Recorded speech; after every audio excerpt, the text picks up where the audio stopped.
Olá, amigos. Esse é o nosso quadro Falando Espiritismo, comigo, Regis Silva, apresentando para vocês essa nova maneira de interagirmos no quadro, né? Com imagem e, logicamente, com a nossa voz, como de sempre. Hoje eu gostaria de trazer para os amigos um tema que eu acho muito preciso e importante, como todos os temas que nós tratamos em nosso quadro Falando de Espiritismo. O tema de hoje é a importância da revista espírita, né? Poucos espíritas, poucos estudiosos da doutrina espírita têm conhecimento da sua existência, ou alguns até conhecem a existência da revista espírita, mas nunca pararam para lê-las e nem sabe do que se trata e qual a sua importância. Então, nesse novo quadro, eu procuro ser mais dinâmico, né? Abusando da criatividade, também ganhando tempo e não perdendo tempo. Então, eu vou responder a a indagação do quadro, né? A importância da revista espírita, em três perguntas. E a primeira dela não poderia ser diferente, é qual é a importância da revista espírita? Pois bem, eu poderia enumerar várias, mas eu vou lhes dar um exemplo de duas que eu acredito que faz uma síntese de toda essa importância. Primeiro, que através das revistas espíritas que nós vamos conhecer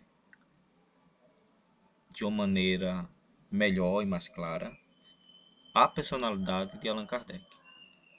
Porque é ele que está escrevendo, é ele que escreve, é ele que indaga, né? É ele que responde às cartas dos leitores, responde às críticas à altura e mostra-se em todos os números da revista espírita que ele é um homem bom, generoso, né? Porém firme e eloquente quando se faz necessário, principalmente quando ele sofre as críticas e acusações de outros departamentos do pensamento humano contra não só ele, mas contra a doutrina espírita. Então, a grande importância é isso, né? É na revista espírita que nós vamos conhecer um pouco mais da personalidade do codificador, o senhor Allan Kardec. É por isso que ela é chamada por muitos como o laboratório do senhor Allan Kardec. Com qual objetivo Kardec resolveu criar a revista espírita?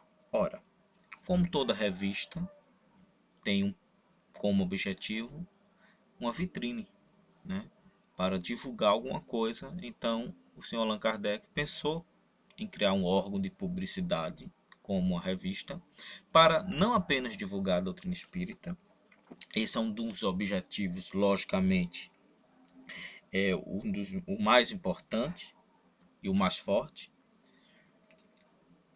mas também porque ele necessitava se defender de inúmeras acusações que já eram escrita e propagada contra não só ele, mas a doutrina espírita recém-nascida, diga-se de passagem, porque o primeiro número da revista espírita é de 1858 e a doutrina espírita nós entendemos que ela é 59, desculpe, e a do, não, 58.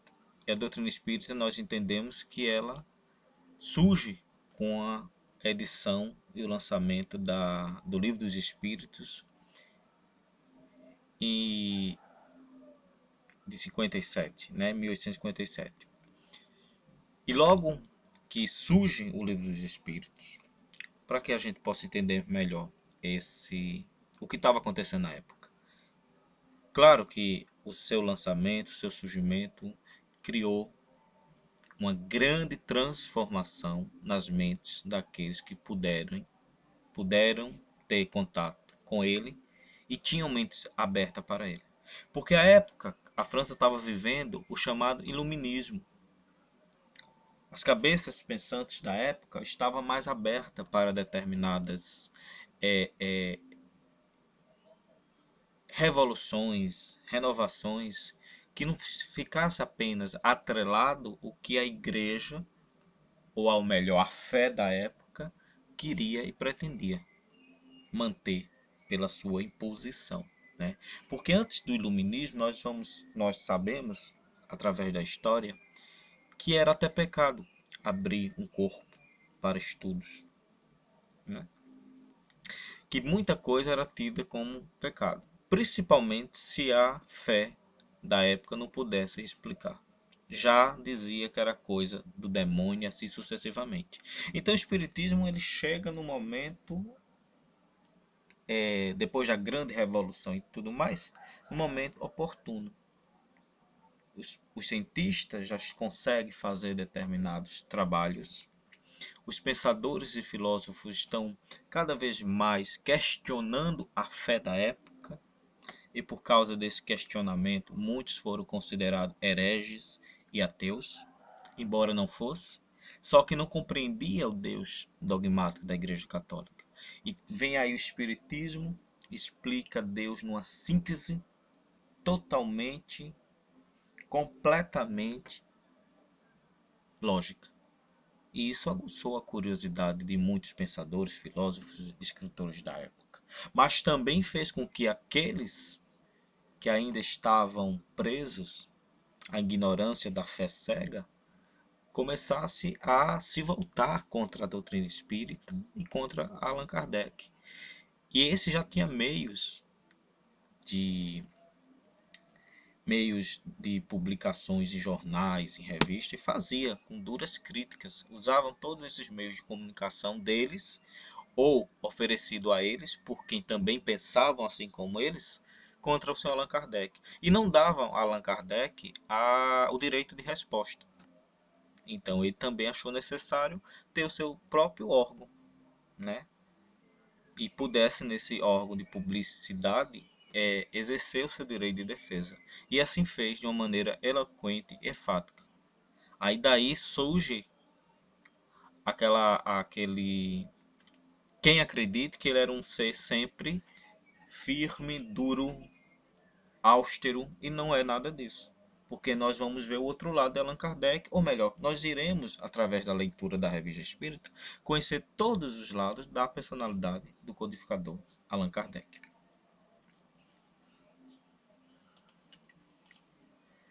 A Revista Espírita é um complemento da codificação?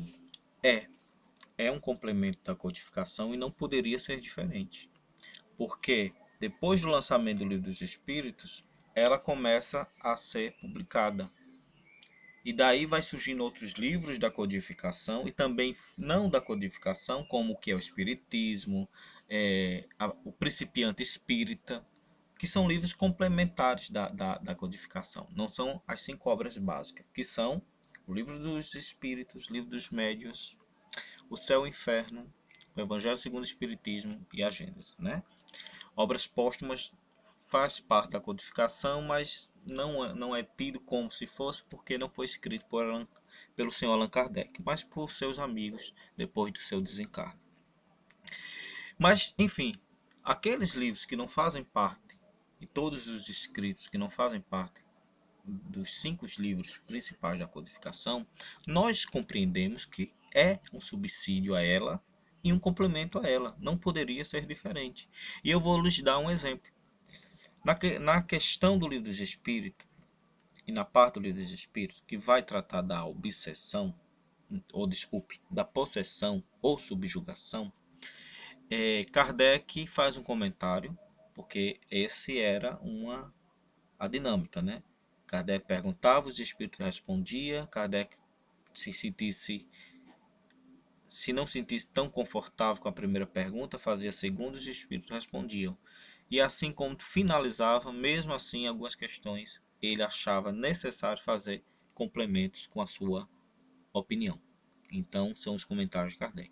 E nesse quesito sobre possessão, ele faz uma alerta, ou melhor, eu não sei se poderíamos chamar de alerta, mas ele desconsidera que a possessão pudesse ser também de ordem física, que o espírito não podia subjugar o físico do obsediado, mas apenas a mente, né?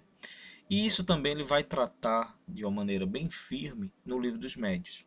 Mas só na Revista Espírita, depois que chega ao seu conhecimento um caso de possessão, e ele ao analisar esse caso, ele volta atrás, se retrata, diz que errou, se equivocou, que a possessão e subjugação é sim também de ordem física. Só que ele não conserta isso nem no Livro dos Espíritos e nem no Livro dos Médiuns. Ele só vai se retratar dentro da codificação no livro A Gênesis. Mas antes se retratou na Revista Espírita. Então veja que ela também é um subsídio e um complemento à codificação. Porque muitas coisas que é tratada nela, e às vezes ele tratou de uma maneira muito mais fácil do que mesmo dentro da codificação, ou muitas coisas que ele vai tratar no livro da codificação, os futuros, ele tratou antes dentro da Revista Espírita. Então por isso que assim a Revista Espírita é um complemento, e também por isso, eis aí a sua grande importância. Porque a maioria dos espíritas não a conhece. Pois é, não conhece porque as federações não se preocupam em divulgá-las, tampouco as casas espíritas e os órgãos competentes de divulgação da doutrina espírita, né? Quando ela fez 150 anos, a, a FEB lançou uma edição especial com todos os números e traduzidos pelo português, para o português. Só que o preço é salgado. Eu não achei um preço acessível, né? Então também tem essa dificuldade das pessoas não conhecer a revista espírita, porque falta divulgação dos órgãos competentes. Quando foi lançado, o preço não estava acessível, porque veja, qualquer livraria espírita, eu acredito que isso em qualquer lugar do Brasil. Eu encontro aqui nas livrarias do Recife obras da codificação, como o Livro dos Espíritos, o Evangelho segundo o Espiritismo, o Livro dos Médiuns, enfim, todos eles da codificação pertencente por tamanhos diferentes, né? Tem aqueles livros de bolso, enfim, e de maneiras diferentes, a preços acessíveis, como por exemplo R$ 6, 10, 15. E há aqueles outros que tem uma capa mais bonita, né? Que custa mais caro. Mas ainda a codificação, e graças a Deus, os livros da codificação são acessíveis. Não acontece com a revista espírita. Pelo menos no ano que foi lançado, a coisa era bastante cara. Me perdoe se elas estiverem mais barateadas, mas eu também confesso que eu não encontro a revista espírita nas livrarias com uma certa facilidade. Porém, isso é resolvido porque o próprio site da FEB nos disponibiliza todas elas no arquivo PDF. Né? Eu mesmo as tenho, eu mesmo a leio e consulto, estou sempre consultando, porque tenho todos os seus números em PDF aqui no meu computador. Né? Então nós temos, graças a Deus, essa facilidade às vezes não temos condição de comprar um livro espírita, mas temos esse meio que é o PDF.